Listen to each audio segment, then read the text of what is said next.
ప్రధాని మోదీ నివాసంలో జరుగుతున్న కీలక సమావేశానికి సంబంధించిన బ్రేకింగ్ చూస్తున్నాం. ప్రధాని మోదీ నివాసంలో కీలక సమావేశం జరుగుతోంది. ఈ సమావేశానికి కేంద్ర మంత్రులు రాజ్నాథ్ సింగ్, జైశంకర్ హాజరయ్యారు. మీటింగ్ లో పాల్గొన్న సిడిఎస్ అనిల్ చౌహాన్, ఎన్ఎస్ఏ అజిత్ దోవల్ కూడా పాల్గొన్నారు. అంతర్గత భద్రతతో పాటు సరిహద్దు భద్రతపై వీరు చర్చించనున్నట్లుగా తెలుస్తోంది. ప్రధాని మోదీ నివాసంలో కీలక భేటీ జరుగుతోంది. ఈ సమావేశానికి రక్షణ శాఖ మంత్రి రాజ్నాథ్ సింగ్, విదేశాంగ శాఖ మంత్రి జైశంకర్ హాజరయ్యారు. సిడిఎస్ అనిల్ చౌహాన్, ఎన్ఎస్ఏ అజిత్ దోవల్ కూడా ఈ సమావేశంలో పాల్గొన్నారు. అంతర్గత భద్రతతో పాటు సరిహద్దు భద్రతపై ఈ సమావేశంలో చర్చించారు. పహల్గాం దాడి తర్వాత ప్రధాని మోదీ వరుసగా సమావేశాలు నిర్వహిస్తున్నారు.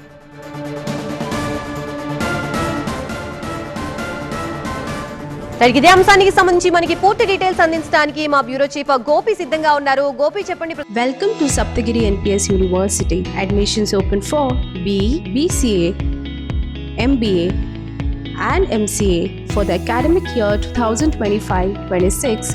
Enroll now. ప్రధానంగా ఈ సమావేశంలో ఏ అంశాలపై చర్చించారు? దీనికి సంబంధించిన పూర్తి డీటెయిల్స్ ప్రధాని నివాసంలో అత్యున్నత స్థాయి సమావేశం జరుగుతోంది. వివిధ దళాధిపతులతో పాటుగా చీఫ్ ఆఫ్ డిఫెన్స్ స్టాఫ్, అలాగే రక్షణ మంత్రి రాజ్నాథ్ సింగ్, జాతీయ భద్రతా సలహాదారుడు అజిత్ దోవల్ ఈ సమావేశంలో పాల్గొన్నారు.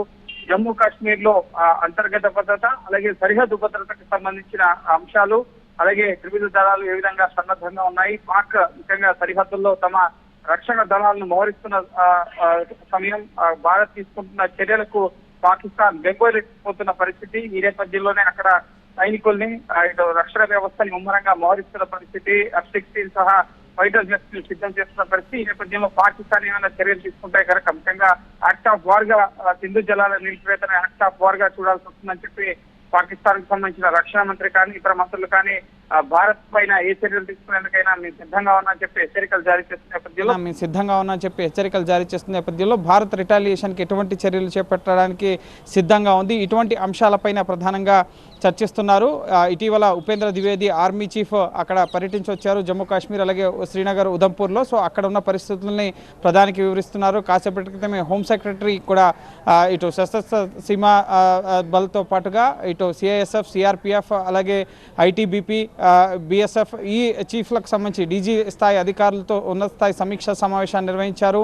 అలాగే ఇటు నావల్ ఫోర్సెస్ కూడా ఇటు అరేబియన్ సీలో ఉన్న INS వార్షిప్స్ పైన ఇటు long range missile activities testings నిర్వహించిన పరిస్థితి, అలాగే ఎయిర్ ఫోర్స్ కూడా మిగ్, మిరాజ్ అలాగే సుఖోయ్ విమానాలతో యుద్ధ విన్యాసాలు నిర్వహించిన పరిస్థితి ఉంది. సో ఎటువంటి పరిస్థితులైనా సన్నద్ధంగా ఎదుర్కొనేందుకు ఎప్పుడు కూడా భారత ఆర్మీ కానీ ఇటు నావికాదళం కానీ ఎయిర్ ఫోర్స్ కానీ సన్నద్ధంగా ఉన్నాం. ఎటువంటి పరిస్థితులను ఎదుర్కొనేందుకైనా సరే అటు భారత ప్రభుత్వం సూచించిన ఏ చర్యలు తీసుకునేందుకైనా మేము సిద్ధంగా ఉన్నామన్న విషయాన్ని ప్రధాని మోడీకి తెలియపరచబోతున్నారు. రేపు ప్రధానంగా కేబినెట్ కమిటీ ఆన్ సెక్యూరిటీ సమావేశం ఉంది, cabinet committee on political affairs సమావేశం ఉంది, cabinet committee on economic affairs సమావేశం ఉంది, కేబినెట్ సమావేశం కూడా ఉంది. కాబట్టి సో రేపటి జరగబోయే సమావేశానికి మంత్రులకు వివరించాల్సిన అంశాలకు సంబంధించి ముందస్తుగా భద్రతా పరిస్థితిని, రక్షణాపరమైన అంశాలన్నింటినీ కూడా ప్రధాని మోడీ తెలుసుకుంటున్నారు.